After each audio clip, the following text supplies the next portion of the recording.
हाँ भाई, तो क्या तुम भी अंग्रेजी बोलना चाहते हो भाई, वो भी शुद्ध तरीके से? भाई मैं आप लोगों को वीडियो के अंत में एक ऐसा ट्रिक दूंगा जिससे कि भाई आप अंग्रेजी बिना हिचकिचाए धड़धड़ा कर बोलोगे, बिना रुके बिना थके सांस अंदर बाहर किए भाई अंग्रेजी एकदम मास्टर ही बन जाओगे भाई, क्या पूछना। तो भाई देखो, जैसे कि हम कहते हैं जाना, जाना, जाना मतलब भाई गो। अब कहते हैं आना, आना यानी कि कम। देखो भाई, अगर ना नी ने लगाकर आप बोलते हैं किसी भी वाक्य को, तो भाई आपका वाक्य क्या हो जाता है? गलत, गलत। क्योंकि जाना नहीं होता है, जाना नहीं होगा। देखो जाओ, इसका सही हिंदी अर्थ होगा जाओ। आना नहीं होगा बल्कि आओ, ओ, समझ रहे? वैसे ही आप बोलते हैं, देखिए इंग्लिश में तो लिखा रहता है इट, तो आप कहते हैं खाना, खाना, पर खाना नहीं होता है मेरे दोस्त, बल्कि खाओ, खाओ। क्योंकि भाई अगर इस तरह से आप हिंदी इसका अर्थ निकालते हैं तो भाई आप बिल्कुल आज तक गलत ही निकाल रहे हैं और गलत उपयोग कर रहे हैं, बल्कि भाई इसका हिंदी अर्थ सही होगा खाओ पियो जाओ। इसे हम क्या कहते हैं भाई? इसका नाम है imperative sentence, imperative sentence, sentence, sentence. देखो मेरे भाई, अगर किसी भी क्रिया के अंत में ना, नी, अनपर के ने अगर लगा होगा तो भाई इसमें हम क्या प्रयोग करते हैं? तब हम प्रयोग करते हैं टू प्लस वर्ब वन का, यानी कि इसे हम बोलते हैं फुल इन्फिनिटिव, फुल इन्फिनिटिव, फिनिटिव, जिसे हम फुल इन्फिनिटिव कहते हैं या इसके नाम से हम जानते हैं। तो अगर भाई देखो, जैसे कि हम कहते हैं क्रिया के अंत में जैसे लगा होगा आना, या आप अपने मुंह से कहते हैं जे आना, तो भाई क्रिया के अंत में क्या आया? ना आया। तो भाई इसमें हम क्या प्रयोग करेंगे? तब हम टू, तब इसमें वर्ब वन का प्रयोग करेंगे, आना के कम, टू कम। जैसे जाना, तो भाई इसमें भी क्या आ रहा है? क्रिया के अंत में ना आ रहा है, तो इसमें भी to plus verb one, to go. अगर आप बगैर टू के प्रयोग कर रहे हैं और ऐसा आप पहले बोल रहे थे जे आना, खाना, पीना, सोना, तो भाई आप बिल्कुल ही गलत बोल रहे थे, क्योंकि ऐसा मेरे दोस्त नहीं बोला जाता है। क्योंकि आओ, खाओ, सो, स्लीप, अगर आप बोलते हैं जे सोना, जैसे बच्चा को नहीं बोला जाता है जे भाई सोना, इतना टाइम हो गया, सोना। भाई ये गहना वाला सोना नहीं है, ऑर्नामेंट्स नहीं है, गोल्ड नहीं है, ये गोल्ड वाला नहीं है, बल्कि जो हम रात में या दिन में कभी भी सोते हैं, तो जो रात में हम सोते हैं वही सोना, सोना है। तो अगर आप कहते हैं सोना, तो भाई इसमें टू, तब यहाँ पे स्लीप करेंगे, टू स्लीप, तब आपका वाक्य जो है तब आपका सही हो जाएगा ऐसे। बल्कि अगर आप इसमें अगर टू नहीं लगाते हैं और अगर आप कहते हैं जे स्लीप, तो भाई अगर आप इसका हिंदी अर्थ निकालते हैं सोना, सोना, तो भाई आपका अर्थ बिल्कुल गलत है। अगर इसी में आप टू प्रयोग कर देंगे तो भाई आपका वाक्य फिर ये नहीं कि सो, तब यहाँ पे सो नहीं निकलेगा या खाओ नहीं निकलेगा, जैसे हम यहाँ पे निकाले हैं खाओ, आओ या जाओ, तब इसका अर्थ भाई खाओ जाओ या सो नहीं निकलेगा। जैसे सो, यहाँ पे सो ओ, तो सो नहीं होगा बल्कि सोना, इसमें ना लगेगा ही मेरे दोस्त।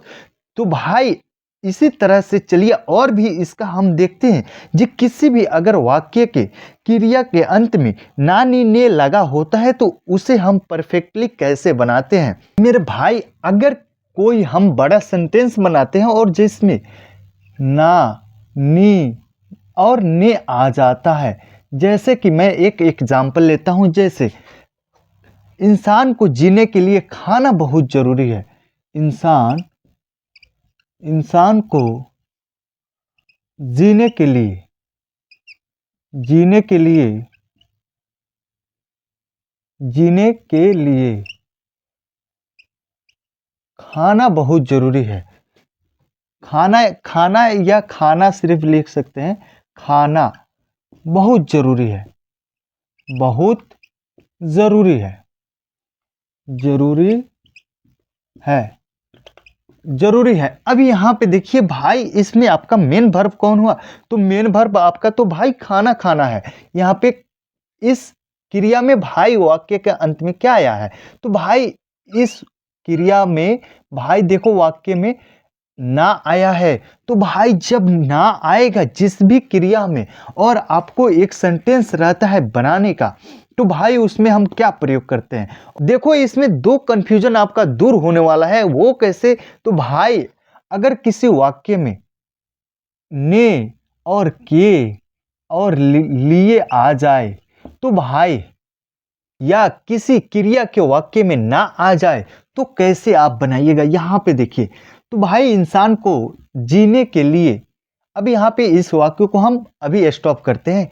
खाना बहुत जरूरी है भाई ये तो जाहिर सी बात है भाई, आपको जीने के लिए खाना बहुत जरूरी है, नहीं खाओगे तो मर जाओगे। तो भाई देखो खाना, इसे हम 3 प्रकार से बनाएंगे। देखो यहाँ पे ईटिंग इज वेरी इम्पोर्टेंट।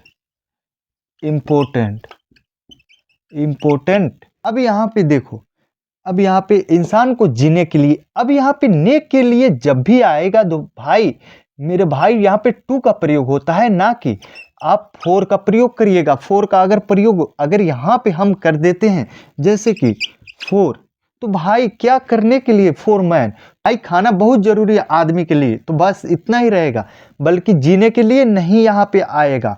तो भाई यहाँ पे टू प्रयोग होगा क्योंकि यहाँ पे ने के लिए आया है। ने के लिए, जब ने के लिए जिस वाक्य में आता है तो उसमें हम टू और वर्ब वन का प्रयोग करते हैं, ना कि है फोर का भाई।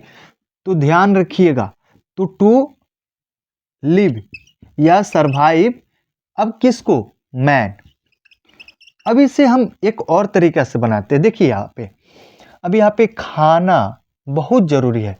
अब यहाँ पे इट इंट्रोडक्टरी, इट का भी आप प्रयोग कर सकते हैं। इट इज वेरी इंपॉर्टेंट, बहुत जरूरी है। इंपॉर्टेंट क्या चीज बहुत जरूरी है? तो भाई खाना। तो टू ईट, अब यहाँ पे देखिए किसको जीने के लिए? तो आदमी को जीने के लिए। यहाँ पे टू सर्वाइव मैन। अब यहाँ पे देखिए, ये तो आपका 2 नंबर टाइप हो गया और ये 1 नंबर टाइप हो गया। अब यहाँ पे अगर 3 नंबर टाइप बोले तो भाई आप कहिएगा यार ये कैसे?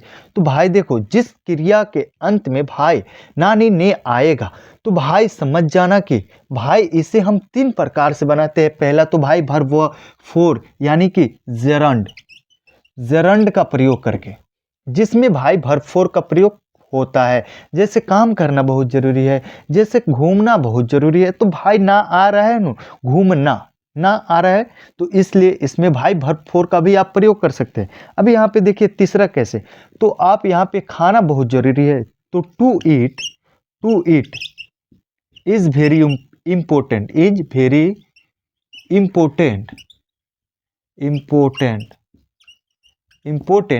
To survive man. अब यहाँ पे देखिए खाना, या तो आप टू वर्ब वन का प्रयोग करिए या आप यहाँ पे इंट्रोडक्टरी ईट का प्रयोग करिए और टू वर्ब वन का भी प्रयोग करिए, या आप यहाँ पे ऐसे वर्ब फोर का भी प्रयोग कर दीजिए। तो भाई ये आपका तीनों वाक्य जो है क्या है भाई? सही है। भाई आपको कोई भी नहीं कह सकता है ये आपका वाक्य जो है गलत है। भाई सिर्फ अगर एक वर्ब रहेगा जैसे जाना और इसके बाद में अगर कुछ नहीं रहेगा तो भाई टू वर्ब वन का प्रयोग करते हैं, टू गो। समझ रहे? नहीं तो आप गोइन भी यहाँ पे कर सकते हैं, गोइन। तो भाई गोइन जाना, समझ रहे? टू गो करिए या गोइन, तो भाई अधिकतर लोग टू गो का प्रयोग करते हैं क्योंकि इसके आगे भाई कुछ नहीं है।